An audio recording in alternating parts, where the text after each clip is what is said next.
I think once you hit your 30s, yes, you can start introducing it slowly. When you've hit your 40s, it should be a must. Like that should just get it tackling at both ends. During your 20s, you're building kind of foundation, a basement for your future life. I was sitting there and asking, what's my life mission? Life is not a party, unfortunately. I learned by heart every single word because I wanted that it will be my new reality. Girl power mode. Always.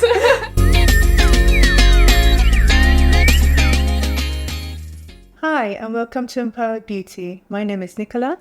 And my name is Daria. In today's episode, I'm going to share 5 books which shaped my identity.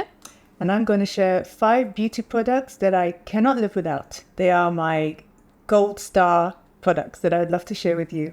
I'm super excited to hear about your favorite products. Thank you. Me too. I'm excited to hear about your books because when we briefly spoke about it, you said they were life-changing for you. Yes. So I'm really intrigued to know what they are. So how should we do it? Who goes first? Should we do one each so we can share vice versa? Let's start with your favorite. Okay. All of them? Which you cannot live without. Okay. I have a day cream, a night cream, an eye cream. Had to put a makeup product, so I put a concealer and my perfume.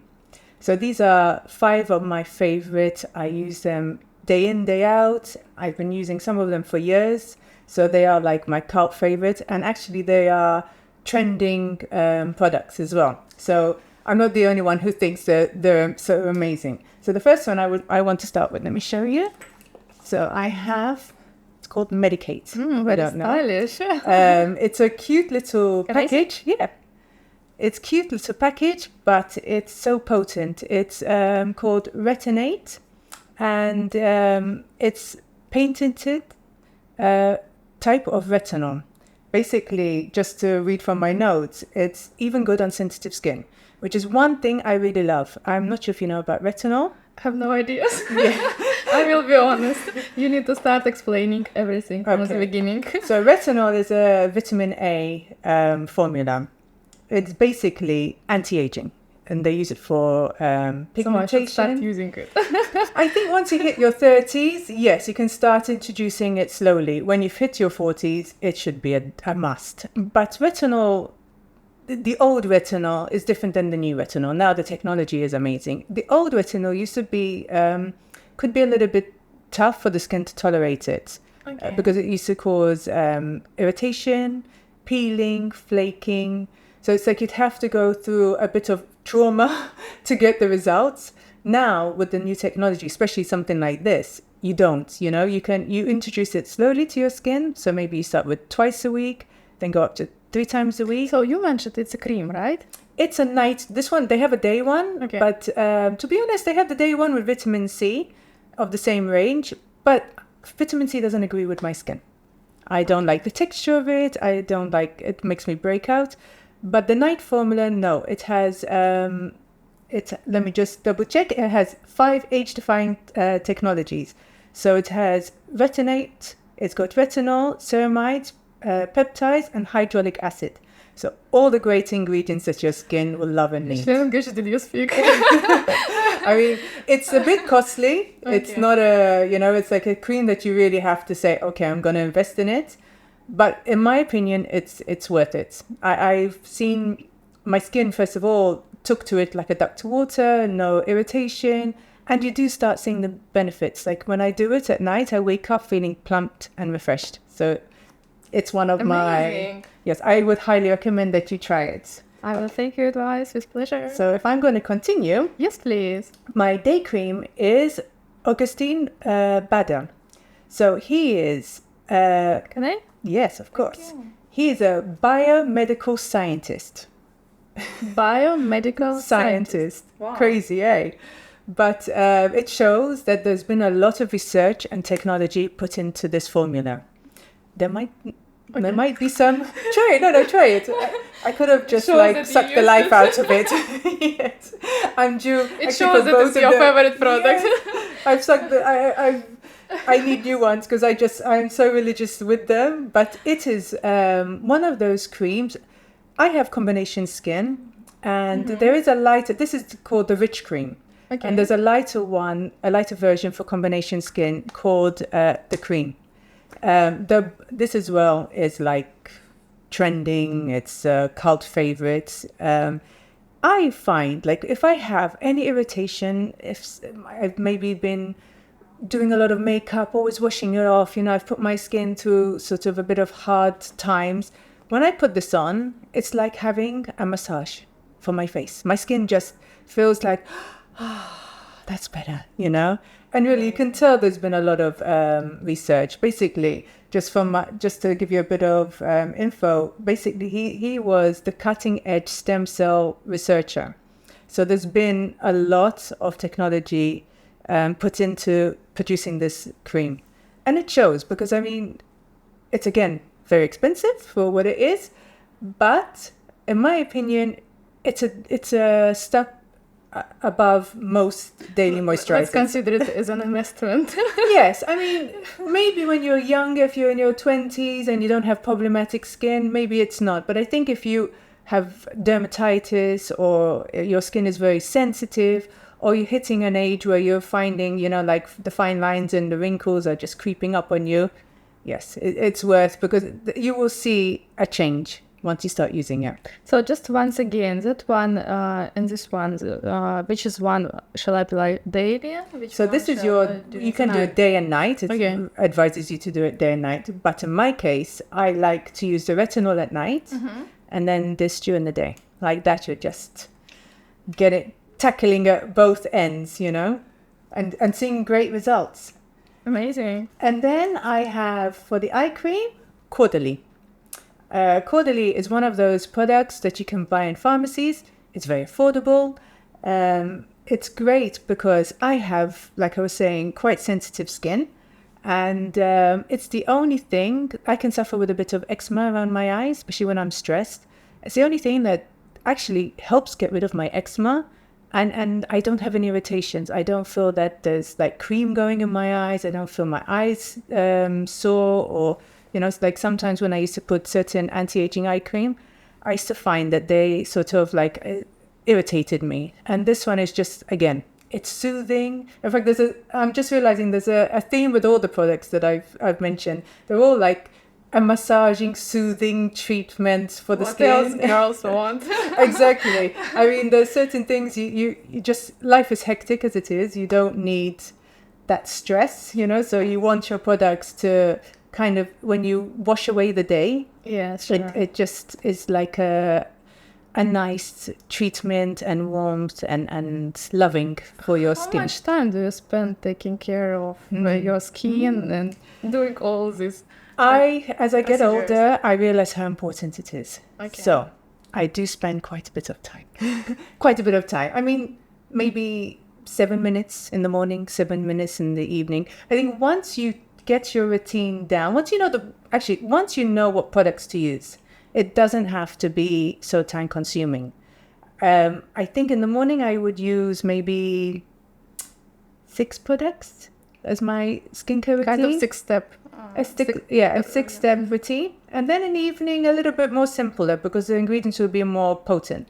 So in the evening, it will be maybe like a 3 or 4-step routine, Yeah, if you can mention for our audience briefly those 6 steps, what shall we do? So in the morning, I alternate between the August Bader moisturizer and also Caudalie. So it depends what the weather is like, because we live in Malta, it's very humid, so sometimes it's a little bit rich. So I would say that's more my winter cream. Okay. So when it's a bit harsher, the wind. But then summer, I'm loving at the moment the Caudalie serum for pigmentation. They have a light moisture cream as well. And they also have a glycolic essence, which I'm really into essence at the moment. And then the eye cream, and then the sunblock, which is what I can come to next. Oh my God, of course. We just walked into that one. Going into the sunblock, Ultrasun is a Swiss-made product. It's one of the most sold sunblocks in England, which is quite Wow. unusual.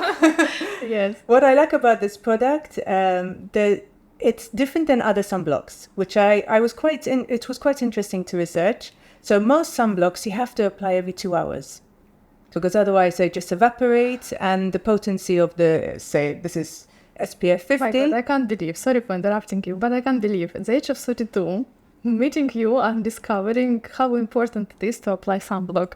And you're at a good age to do that. Because, I mean, I must admit, I wasn't religious about sunblock till I hit my late 30s, which is too late, especially when you live in a hot country.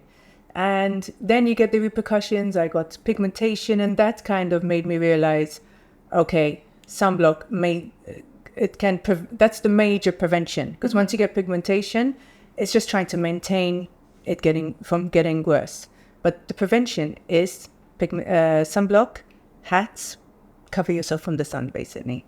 So this would be a very good product for you to try, because they have this patented formula that it lasts. You don't have to keep reapplying every 2 hours. It lasts 5 or 10 times longer than the average sunblock. So basically you apply it and you forget. Pretty much. I mean, obviously, if you're sweating and, in and out of the sea, no, you would have to reapply. But if you're basically putting it on and going about your normal work day, it should cover you. And another thing that I really love, they have different formulas. They have anti-aging ingredients mixed with, there's only a few sunblocks that do that. They have one for pigmentation, which is amazing as well. So it's like catered of this brand. Can I see?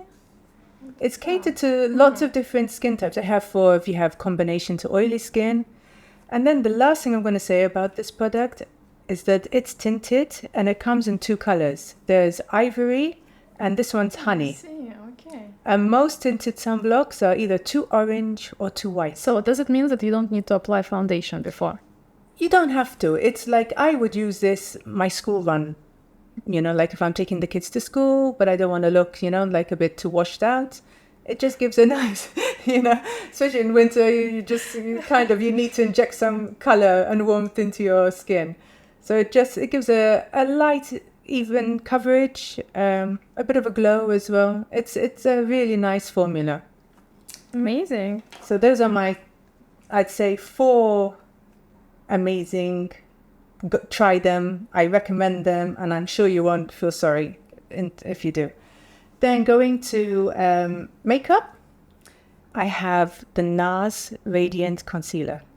This product I've been using for years. It's amazing. Its coverage is quite good, as in it's quite full coverage, but it's not cakey. And it blends. You can use it underneath your eyes. You can use it if you need to highlight anywhere. You can use it to cover blemishes. Will it cover my dark spots? It covers my pigmentation, so that's how great it is. But it doesn't look Girls cakey. always have something. Definitely. This is I first tried NARS, and there's a bit of an interesting story. I had first tried it in my 20s. I had worked at the London Fashion Awards, and I was still a trainee makeup artist at the time. So as payment, I got paid in products. Wow. And it was, I think 24, and I had this courier from NARS come to deliver this nice bag full of NARS products, and I was just like a kid in a candy store. Oh my God, I was like, this is like heaven on earth. And it was the first time I tried it, and I think how long ago? That was 20 plus years ago. So I really, been using. But I want to say that they still keep the same formula. Probably no, they've improved it. And another thing I can say about this, they have around 30 shades. Oh, that's another challenge to find the... Exactly. So it really goes from the most light colored skin to the, a good dark color skin tone, which is not many brands do that. I have foundation from NARS, thanks to your recommendation, and I'm very happy with it. It's one of my number 1 products, as in makeup range, and there's a lot to choose from when it comes to makeup, and there's so many great products and companies out there. Brand, but they always are in the top elite for me because the products are so skin friendly, so wearable, but then so professional, as in coverage and the tones and the textures. For me, they've been a leader in the industry for many, many years. I believe it was very difficult to choose just 5 products. Yes. I know how much you Yes. love skincare and makeup. But I chose my everyday that I can't live. Like if I had to go and run out the house and never go back again scenario, because that's how I kind of said, how can I choose? Those would be the ones that I would just grab and can't go on holiday without, or those are my top 5 amazing, like I will live with them forever, probably. Amazing. Thank you very much for sharing. You're welcome. And you mentioned that you brought a perfume with you. Yes. So I love Jo Malone Perfume and Blush Cologne. This is it's sweet but not too sweet, and it's a fresh floral. It's got red apple, it's got peony and suede. So it's feminine, but not too much. It's my day perfume because in the evening I like to wear something a little bit stronger. But this perfume I've been using for like 5 years, every single day. It's literally part of me. But I have this, and the reason, like... Of course, I'm going to... Yes, try it. So try. It's fresh. Fresh and Yes. sweet and floral, but not too much. Not Flowers, too sweet. yes, I can smell a lot of flowers. It's like flowers field. Yeah, it makes me Very happy. It's one of those perfumes, and I use it winter and summer. It's one of those perfumes that when I put it on, it brings me joy, which I think a perfume should do that. And part of kind of then my mindset was, I remember when I was younger, my mum used to wear opium, the perfume opium. Which is quite strong. It's very strong, but on her it really worked. I think certain perfumes smell differently on different people. And she doesn't wear it anymore, but when I smell that fragrance, it reminds me of my childhood. Oh, that's So- amazing. I wanted to do the same for my children, to have, without realizing it, but then kind of through the years I realized, I said, because my daughter would say, oh, Mommy, I smelled you, in the sitting room or in the lift or something like that. And then I realized, I said, how nice it is for my children, or in general, for someone to recognize your scent. So if you've been in a room or a certain area, or your clothes or a scarf or your jacket, that they smell it and they say, oh, that reminds me of that person. Yes, it brings nice memories. Yeah. I think music, scents, these are things that ignite memories. It's amazing, yes, when you think about it. You put a lot of thoughts in choosing Yeah. a perfume. Well, it didn't work that way, but then afterwards, when you have it, moments to think about it, and then sort of you connect the dots when someone says, oh, that smells like you. And then you think, actually, it's nice to have a fragrance that someone can associate you with. Yes. Comparing to you, I change my perfume based on mood. Because I believe I pass through certain life periods, and sometimes I want to have perfume which more active, sometimes more elegant, sometimes with flowers smell, sometimes something from Arabic heritage, so I'm experimenting with it, and I noticed that I got tired of them, and then I just give it to my mom or my friends. But lately, I stick to 2 perfumes, which I brought with me as well. Fantastic. So that's Van Cleef, and I believe it's Arpels. Let me have a see. And this one, which is amazing. Yes, I've smelled this on you quite a lot. It's very nice. And this one is Baccarat Rouge, 540. I wanted to buy a red one, which is even stronger than this one, because when I bought it, I thought it doesn't smell. I returned it to a shop, Yes.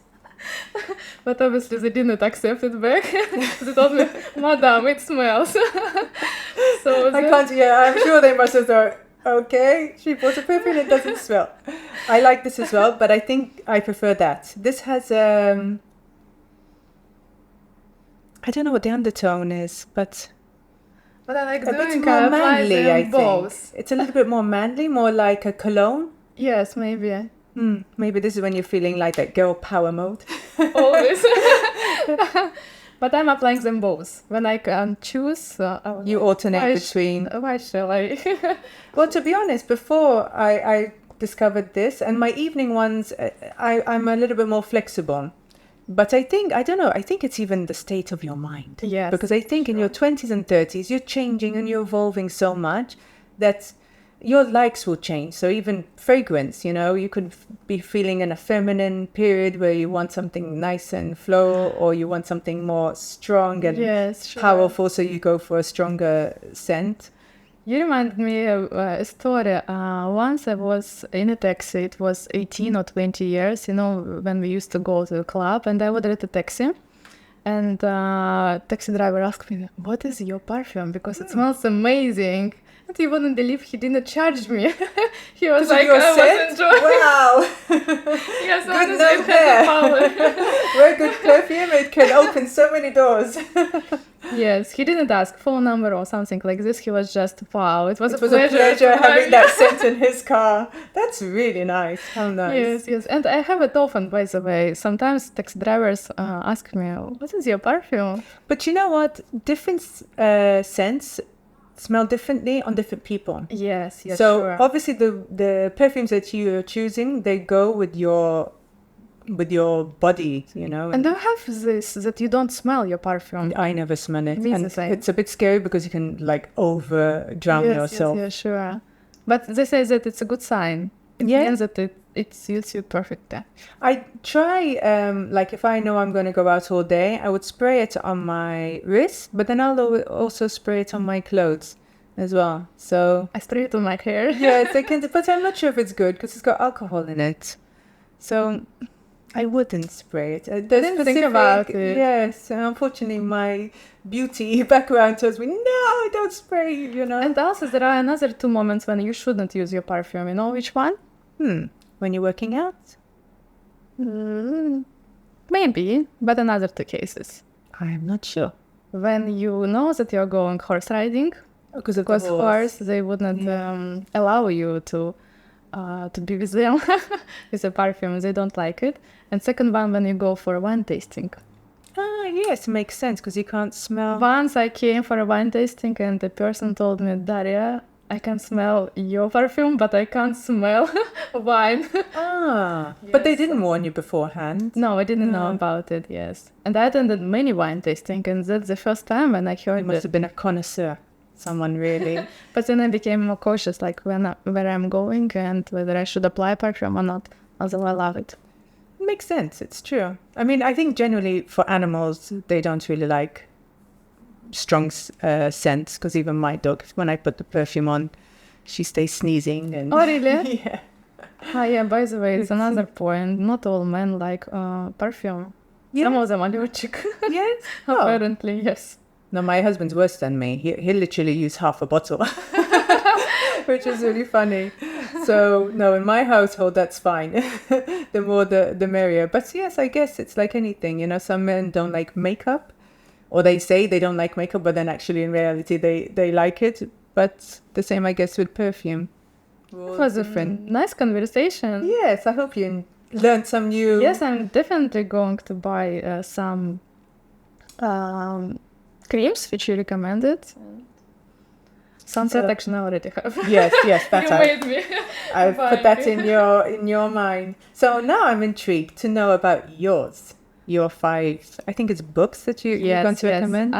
So I've chosen 5 books because I believe that they came to my life exactly at the right time when I was ready to accept information, that wisdom, and I have a story behind each book, how it came, and what kind of transformational changes I had after reading it. So I'm ready to learn. I'm excited to hear about these books. I'm excited to share Fantastic. story behind each book, how it came to my life, and obviously since I was born and raised in Russia, Russian literature affected the way how I think, the way how I communicate with people, because I was always interested in psychology, why people behave in a certain way, what drives them, as their extrinsic motivation, what's behind each action. So that's how I started kind of my reading journey. And first book which came to my life and changed it drastically was a book with a funny name. I think I already shared with guys in previous episodes, and it's called The Monk Who Sold His Ferrari by Robin Sharma. Very cool title. I mean, it's intriguing already. You're like, okay, I'm curious. Yes, it is. So it's a Canadian writer with Indian origins, and the book, by the way, was issued in 1996. Okay. So it's quite a while back. A time-challenged book, let's say. So basically, it's a book about self-help book, obviously, about successful lawyer, Julian Mantle, who suffered heart attack at the court. He was extremely popular at the time. His cases were well known, but he was not happy and obviously suffered a lot physically and emotionally and mentally. So after this case, he decided to change his life drastically, and he went to the Himalayas to learn monks' wisdom. So he spent some time there, and basically what monks teach him, it's written in the book. And then he returned back to the Western world and started sharing this wisdom with other people. And at that time, I was in my early 20s, maybe even before, like 18, 19. And I was actually looking for this wisdom, for values which I can accept, because it happened to be that I moved from town where I was born to a big city with a population 1.5 million, and I was completely lost. What shall I do? I need to study, I need to rent an apartment, I need to work. Obviously, I started meeting a lot of people, sometimes not always, sometimes not good, which bring life lessons with you. Sometimes tough ones. Tough ones, yes. So, and I remember a moment when I was sitting at... we had like a very wide window aisle or ledge. Yes, ledge. So I was sitting there and asking, "What's my life mission?" At the age of 20, I wanted to find my life mission. Amazing. I could not continue living without it. I had first gray hair because of all this kind of thoughts. How desperate I was trying to find it. Because I was questioning kind of what's the reason to struggle so much. Yeah. I didn't enjoy my 20s at all. Looking at my peers, they were very happy to have independent life, go clubbing, enjoying themselves, but I was completely lost. But can I just interrupt you? Yeah, sure. Because I think my 20s was all about finding myself. And I think there's a lot of people in your situation and my situation that the 20s are not easy. And that's not how we see it on TV or we all magazines, kind of realize social now. Media. Exactly. And we realize now it's all mostly a facade. Most people are struggling to find their identity, to find their purpose. And it's now at least, I think, being shone a bit more in that light, because like you were saying, you got your first gray hair because you were struggling with the thought of like, I'm not living the magazine lifestyle. Exactly, I'm not living. Yes, I was questioning what's wrong with me. Yes, and it's a fact that most people, I'd say a big percentage, are in your mindset, trying to figure out life. And in your 20s, you don't have the experience to understand what you're going through, and that things are a learning journey. You just live in that moment where you think, oh my God, how am I going to survive this situation? Yes. So it's great that nobody's preparing you for it. No, but it's fantastic that you were able to find some guidance to this author. I was literally lucky. Driven by intuition, I just went to a bookshop and I found this book. And I started reading and I realized, my God, this is what I've been looking for and searching for this kind of knowledge. And that's the time when I stopped reading news. I stopped eating meat and heavy food and kind of soft drinks being more careful and aware of my physical, mental, and emotional health.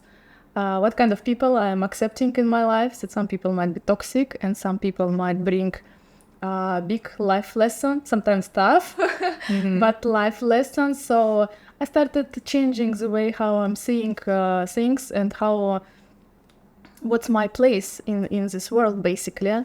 And I realized that to have a mission, it is important. And maybe at that time it was not final mission, but at least I started having some small goals, which kept me motivated to wake up in the morning, because I really struggled to wake up. I said there is no reason for it. Like what I'm going to do. Each day is going to be gray. Yeah. Yeah. So I'm sorry you went through that. no, it's fine. If it didn't happen, I wouldn't be me, who I am today, and I'm grateful for that life experience, which I was not ready for. But looking back, I appreciate it a lot. I think we struggled similar because I got ill when I was 17, and and I started a journey that I didn't want to start, finding, sort of what's wrong with my health. And I spent from 17 till 26 really at the hospital all the time. And again, you say, why me? This is not how I want to live my life. And what future do I have? So it's tough. And I think people need to realize that life is all about learning from situations. No one's life is perfect. It doesn't exist. If we're all perfect, what's the point of living? So I think you're right in the sense that you have to find outlets or inspiration to help you realize, to get through certain situations, make you stronger, make you cope and adapt. Yes, definitely it was an inspiration, because I remember that book and different colors, colorful markers, literally highlighting almost every and each line, and I learned by heart every single word, because I wanted that it will be my new reality. It kind of, for me, was at the light in the end of the tunnel. And I remember being on a bus or on a train, let's say gray weather, not happy people. And I kept smiling because I thought, I'm going to change it. I'm going to live life of my dream. It doesn't matter how hard it is right now, how difficult, how many challenges. One day it will finish. Amazing, because now it's trendy to manifest and have that mindset. We're talking about 10 years ago or more? I wasn't like 12, 13 years wasn't ago. as popular to think that Not way. at all, so you were a pioneer. Yes, and after that, after I learned this wisdom, I learned these values and I accepted them. Now I'm looking at videos with monks. They have kind of that light within. They're smiling all the time. Their lights, their eyes are shining as if they know something which you don't know, and they sharing with you that positivity, that kind, warm, welcoming approach. So that happened to me after that book. So I highly recommend to read it. It sounds like it's amazing. Never too late. Yes. So let me see. You're going to get me reading a lot, I think. I have the next few months, I think I'm going to have to go one by one. But you are listening podcasts. I know that you like it. Yes, because I can keep on doing chores or working, and I find it difficult. I'm always chasing time. So I think, unless it's an audiobook or a podcast, I find it very difficult to be dedicated. I might start for like a week, and then time becomes too sort of short, and I'd be too tired, and I say, I don't feel like reading tonight. But yes, I think I have to put them on my podcast list. I consider it as a me time, although now I don't have it as well, like very limited. I don't remember when last time I read a book, like literally relaxing and taking this time. But I believe it's important. Yes, for sure. You're nourishing yourself. It's always has to be a top priority, even though sometimes you don't have space for it in your life. But at some point you have to stop and say, no, I need to do one or two things that centers me back again. Yes, sure. And there is one very interesting suggestion in that book, which is indirectly, would say, now looking at it, I'm realizing that recently there was a movement like called Downshifting. Have you ever heard about it? No. Okay, so downshifting, it's when people are moving from big cities close and live close to nature or rural areas. They're reducing and they're spending less time on their clothes, for example. They prefer more to spend their money on experiences or time with their loved ones or their families, their friends. They more and more work remotely. What is this called? Downshifting. Downshifting. It's kind of resonating because I was always a slow city girl. pace. I lived in London, then I moved to Malta in a busy area. But my dreams now, which I never thought I'd be like that, is to move more remote, more quiet, more to nature. And it's funny how you change as you get older, or different situations in your life that you just think, you know what, I need that quietness. I just want to hear birds. I don't want to hear honking of the cars and people talking. I just want to hear nature. So yes, that's going to be one of my... I'm laughing because yesterday I posted stories on Instagram. Can you hear birds? I'm walking and birds behind. People started texting me, what kind of birds in Malta? Yeah, there's maybe like 5 or 6, but you I hear don't them. know, but the most important is that there are birds. Exactly. It's funny we're talking about birds. Do you know when I hear birds, they make me happy. It's really funny. I don't know if it's going back to like our primal nature, because after the dinosaurs, the birds were, you know, the first sort of creatures to take over. But so I know that from my son. I know these little pieces of information that are so random and like you think, oh, but No, it's quite you know? useful. You know why? Because again, yesterday I was doing meditation, and when I'm doing meditation, I like listening either birds sound or sound of ocean or rain. Okay. So knowing this information, I that didn't you know you love can- hearing birds. I love it. Makes me Use happy. it. Yeah, it's really funny because I realized I was walking my dog last week and that the birds were chirping, and suddenly I started smiling, and I just thought, that makes me so happy to hear the birds. You know, it's really nice when you stop your life for a moment and you absorb what's around you, but like beauty, you know, like the simplicity of nature. Appreciating the Yeah. beauty. Not many people can do it, by the way. I think if you kind of try to stop yourself in your tracks and just absorb, even if it's just like for 2-3 minutes, I think it's wholesome. Yes, because very this moment important. will never be again. No. Even now when we are talking, Yeah. it's And unique. It's Sometimes even to kind of make your day, to give yourself that boost of happiness, you stop, enjoy the simple things in life, connect with nature. I think that's what we're lacking, connecting back with nature. Yes, and that's the message of the book as well. Appreciating what you have, focusing on positive things, and being grateful. For example, you can write few things in the end of your day, what you're grateful for. Yes, I try. Sometimes it can be without wanting to repeat the same thing that you wrote the night before, you know, but it's even just hearing the birds chirp, you know, I think it just makes you love your life more. Instead of seeing the lack of, you're seeing what Yes, you do you're have. shifting your focus from negative to positive, of course. Exactly. And what you're focusing on, you're attracting it.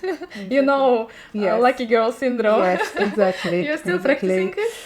Unfortunately, I kind of got really, really busy the last week or so. So I didn't have the mindset for it. But I, from time to time, I will inject it into my day.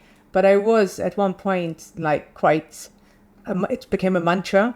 And I did feel happier. It's really funny. It is all a mindset.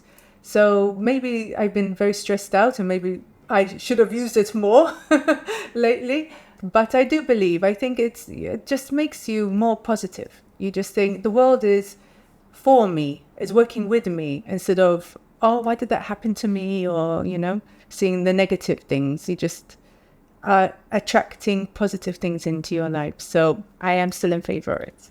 It's amazing how many things and you can discuss about just one book. Yes. But we should move Yes, forward. in fact, exactly. We've still got 4 more to go. So next book came in the middle of my 20s, let's say, and it's called The Defining Decade, Why Your 20s Matter. It's written by Dr. Meg Jay. She's a clinical psychologist and she's a professor at University of Virginia.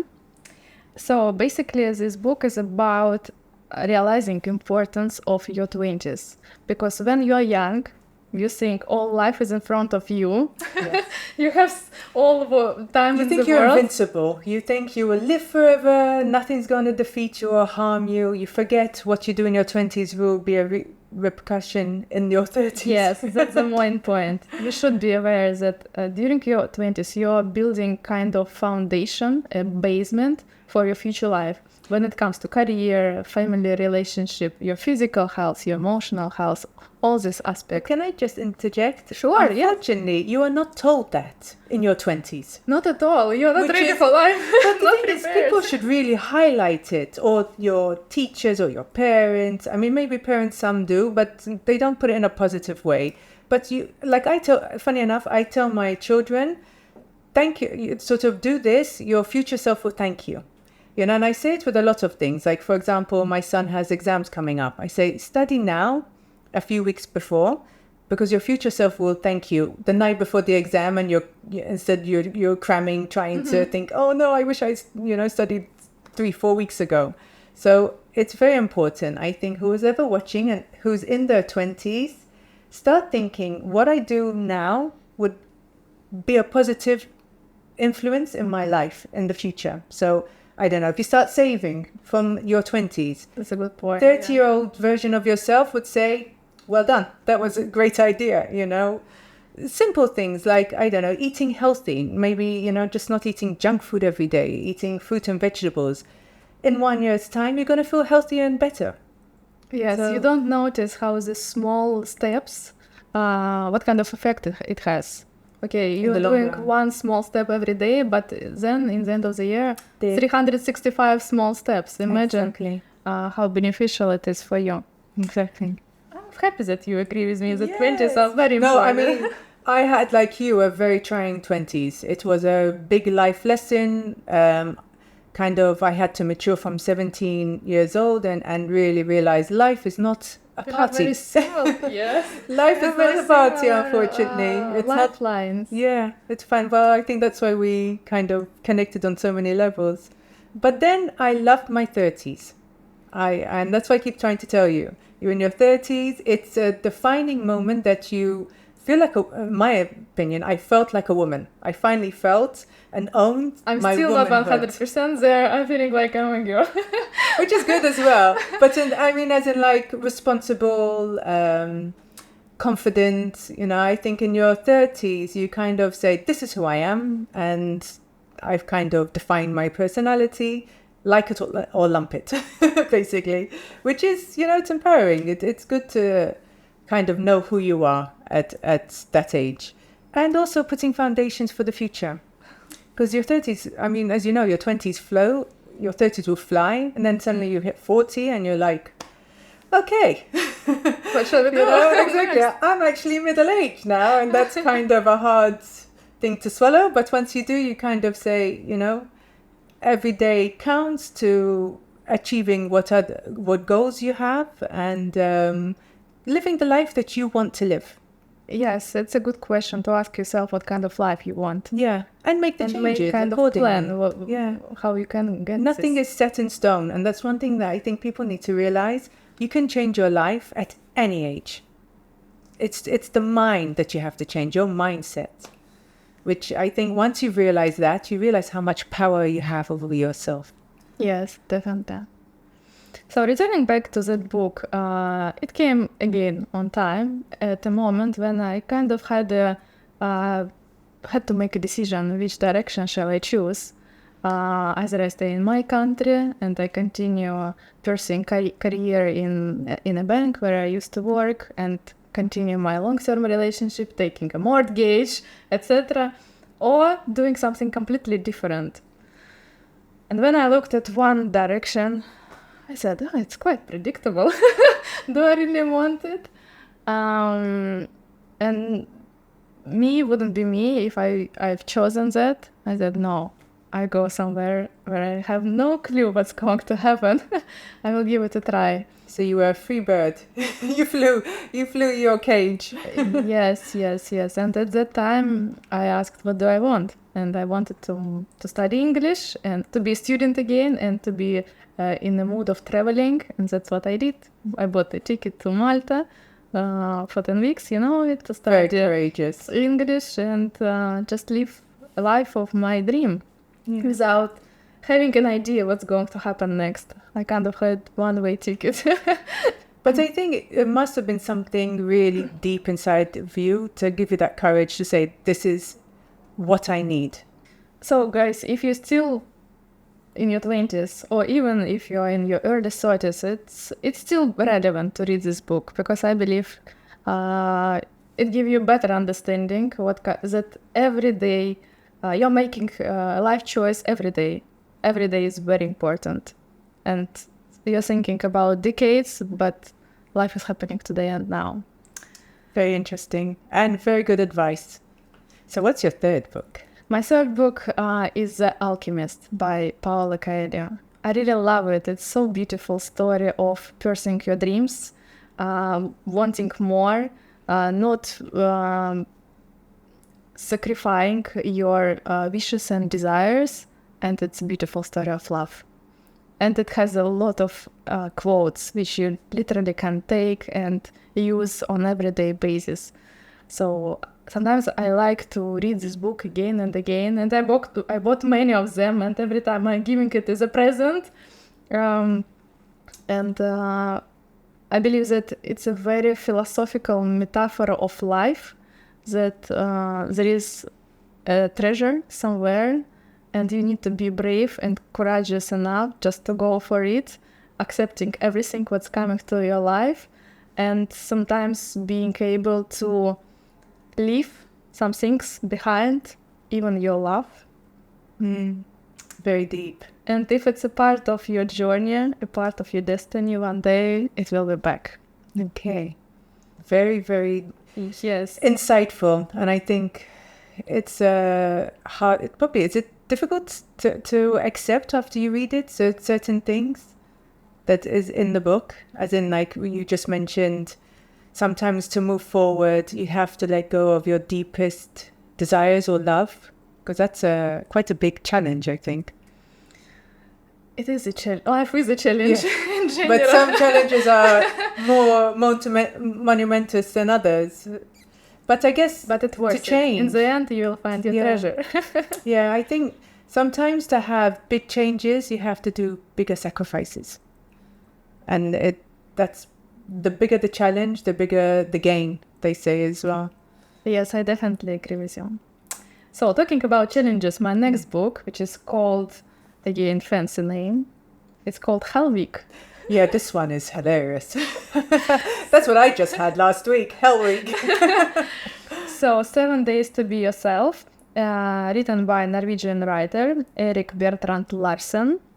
And this book is just an inspiration, basically. And it's based on training program known as Navy SEAL. So basically the idea is that during 7 days which starts at 5 a.m. in the morning and finishes on Monday and finishes on 12 p.m. at Sunday. So the idea is that during this 7 days you can transform your life completely. Just determining your goal, staying focused, staying motivated, changing your habits. And this book just gave me that motivation to wake up every morning. When I came to Malta, I literally could not sleep. I used to wake up at 3 a.m. and went running, studying English, because I was so happy where I am right now, and so much energy that I just was hugging the world around. So if someone needs motivation, please check this book. I highly recommend it. But maybe don't get up at 3 a.m., get up at 5. Because that's very early. Yes, it's another good book written by Robin Sharma, 5 a.m. Club. If you want to have this habit, read it as well. Can I just say something about the 5 a.m. club? Yes, sure. Because I'm an early riser. When you have kids, naturally you become an early riser. But if I wake up at 5, I'm hungry all day. There's something like, I wake up normally at 6, but the extra hour, I don't know what it is. I don't know, the lack of sleep, or even though it's just 1 hour, it affects my body. I never No, faced this issue. It's really Being funny because I like the idea of having, like, sometimes I say, oh, let me wake up earlier so I can have some time for myself. Yes, like I can journal, maybe just think about my thoughts, be creative in my Yes, dance. that's the idea, is that you have time for yourself, things which you love doing, but you don't have time for it during the day. Yeah. But your main worry is It's hunger. hunger. It affects me. It's really strange. Maybe I need to eat later before I get up earlier, because it's true. I think it's important. Sometimes I'm realizing that as you get busier, you need to start your day less stressful. Because normally I get out of bed like a boomerang, and I do like the idea of having that extra hour for myself. Yes, it gives you a chance to put your mind at the proper state. Yeah. Okay, and my last book, which I strongly recommend to read, called How to Stop Worrying and Start Living, written by Dale Carnegie in 1948, I believe. Yes. Wow. Amazing. I love the title because it resonates to me. I'm a worrier, unfortunately. I worry about everything in life. I'm trying not to. I'm trying to change that because it doesn't serve you. But I think it's maybe you can give me our some tips from the standard book. settings that we tend to worry. It's our psychology, that our body trying to help us and predict and prevent situations where we are going to feel uncomfortable. We go out of our comfort zone. So it's natural tendency. It's natural settings, again, I would say. So few tips. Yes. You should read That's this some book, of course, but okay, let me give you a summary, a few tips. First of all, think about, and it's a coaching model, which is called CHIA, things which you can control, things which you can influence, and things which you just need to accept. So basically you're asking 3 questions. In the current situation, what I can control, and you can do something about it. What I can influence, again, you can contribute into solving of this situation, or just accept. And you once, when we were talking briefly before, you had mentioned when you're worrying about something, to write down what's the worst Case scenario. which Exactly. really resonated with me, because I thought that really makes you look at every problem in a realistic way. So if you Yes. want to share, you can. Yes, You said it that's- perfectly, so it's better you That's share a good it. point to collect as much information as possible about what's happening, about your problem, and ask yourself, is it really worth to worry about it? On a scale of the world, on a globe scale, is it really an issue which you should focus on? But you had mentioned to me, you said, write down the worst Scenario. the Yes, worst yes. case scenario. So you have this problem, you write the worst outcome, and then you look at it and say, okay, is it really as bad as I'm making it out in my head? Yes, yes. Will I survive it? That's the most important thing that you need to ask. And 9 out of 10, yes, you will. So You will then still carry on. you still with your- carry on. You might feel a bit knocked here and there, but you live. You pass through it. So once you start seeing certain worries and issues in that light, and I think it takes some of the edge off it, or the burden of it. Yes, definitely. And there is another issue. When you're worrying about something, it means that you are living in the present, ignoring your current situation. So it means you're not appreciating your moment. So maybe it will help as well to shift your attention from living somewhere in the future to Being more present. being more present. Yeah. You can't control the future, unfortunately. So many interesting books. I can't wait. I can mention another. I can imagine. The same as me with skincare Me and too. makeup. We could So- go on. But if you guys enjoyed this type of video, I did. I really, really enjoyed it. So just let us know in the comments below if you want us to give you some more insight and favorite beauty products, skincare, maybe some more books. Yeah, or and share with us which books are your favorite, which shaped your identity, which maybe I should read. Yes, exactly. Let's share as a community what our favorite books are, favorite products, and let us know if you want more content like this. It was really fun. I learned so much. I really enjoyed it. Me too. See you in the next episode. Yes. If you enjoyed this content and you enjoy watching us, press the subscribe button, hit the like and notification, and we will see you very soon. Thank you. Bye-bye. Bye.